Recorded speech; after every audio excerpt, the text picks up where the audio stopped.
Thanos, aka Player 230, is arguably the most popular character from Squid Game Season 2. Brilliantly portrayed by T.O.P., he is reckless, wildly emotional, and downright hilarious. Whether it was his over-the-top personality, his unpredictable mood swings, or his larger-than-life presence, he stood out in every scene he was in.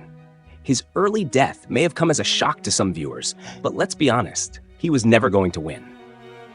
Squid Game isn't just about luck or brute force. It's about strategy, composure, and knowing when to strike. The winners are those who play smart, manipulate when necessary, and keep their emotions in check. Thanos? He was the exact opposite. From the moment he stepped into the arena, his fate was practically sealed. In this video, we're breaking down exactly why he had no shot at making it to the end.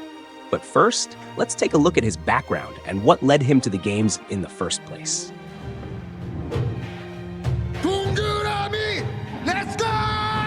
Thanos' backstory, the fall before the games. Before entering Squid Game, Thanos had already hit rock bottom. He had poured all his money into a cryptocurrency called Dalmatian, which was heavily promoted by none other than fellow contestant Myung-gi. Believing he had found the next big thing, Thanos went all in, only to realize it was a scam. The investment crashed, and he lost nearly everything, leaving him drowning in a staggering $1.19 billion worth of debt. The financial ruin pushed him to his breaking point. Feeling utterly hopeless and with nowhere to turn, he found himself standing on the Han River Bridge, contemplating ending it all. But fate, or perhaps something more sinister, had other plans. That's when the salesman appeared, offering him one last shot at redemption. A tense game of Dakji later, and Thanos was on his way to the Squid Game, unaware that he was stepping into something far deadlier than a financial scam. 여기 왜 들어왔는데? Senorita, excuse me? The moment we knew he was doomed. From the very first scene, Thanos' personality is on full display. He throws a fit when the guards take away his limited edition shoes, showing just how much he values material things, even in a life or death situation. His lack of awareness is almost comical, but it also highlights a major flaw. He doesn't take things seriously enough. Then comes the real turning point. He spots Myung-gi among the contestants, the same man who had convinced him to invest in Dalmatian and ultimately led to his downfall. Instead of seeing this as an opportunity to play it smart, Thanos does what Thanos does best. He lets his emotions take over. A heated confrontation unfolds, setting the stage for a rivalry that will ultimately contribute to his downfall. In Squid Game, the most dangerous players are the ones who stay under the radar, forming quiet alliances and striking only when necessary. Thanos, on the other hand, made himself a walking target from day one. His unfiltered rage, unpredictable outbursts, and inability to think rationally in tense situations meant that he was never going to last long. Thanos' popularity, charismatic but chaotic.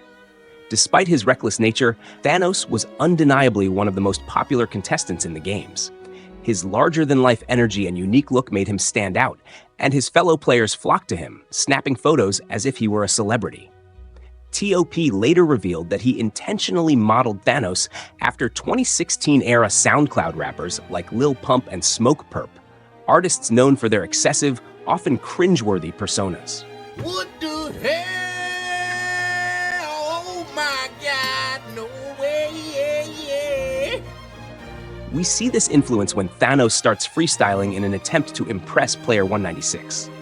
But unlike those rappers, he wasn't just annoying. He actually had charm. His confidence, ridiculous as it was, made him oddly likable. The same white Japanese beauty flower. Bad you know, Chell. I'm a legend, Thanos. Scout, nigga by kill your bring lot. Unfortunately, in Squid Game, being well-liked doesn't mean much. If anything, it only put a bigger target on his back.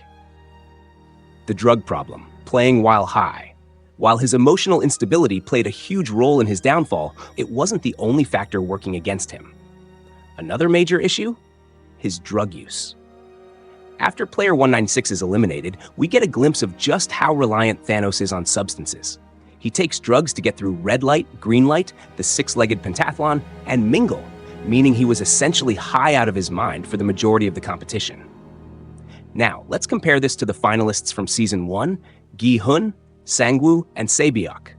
Every single one of them fully understood the severity of the games. They knew what was at stake, they strategized, and they adapted. Thanos, on the other hand, was too clouded to grasp the gravity of the situation. He treated the games like a chaotic playground rather than a battle for survival. And in a place where one wrong move could mean instant death, there was no way he was going to make it to the end. Too loud, too reckless, too many enemies. Another major issue? He had a knack for making enemies. He wasn't just aggressive toward Myung-gi. He clashed with Min-soo and several other players as well. His loud personality, combined with his unpredictable outbursts, drew attention to him constantly. And let's be real, it wasn't just his signature purple hair that made him stand out. Even the frontman, the cold, calculated leader of the games, got so fed up with him that he nearly choked him to death. Think about that. If someone as composed and detached as the frontman couldn't stand him, how could he expect to survive among players who were desperate to eliminate competition? His inability to control himself made him an easy target, and ultimately, that's exactly what led to his brutal demise, stabbed in the neck, an ending as chaotic as his life. His death wasn't just inevitable, it was necessary. After Thanos' death, something interesting happens. The tone of the show shifts dramatically. The lighthearted, comedic moments disappear, replaced by a much darker, more intense atmosphere. And the reason is simple. Thanos was the comic relief. His death wasn't just a shocking moment, it was a turning point for the entire series. It was a canon event. He was never meant to make it to the end, and in a way, he had reverse plot armor. Instead of being protected by the story, he was destined to die in order to push the narrative forward. I don't know what the fuck are you talking about. Final thoughts.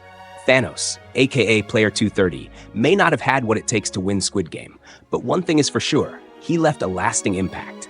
Of course. Oh. What's up? Nice to meet you, my brother. Welcome to the Thanos world.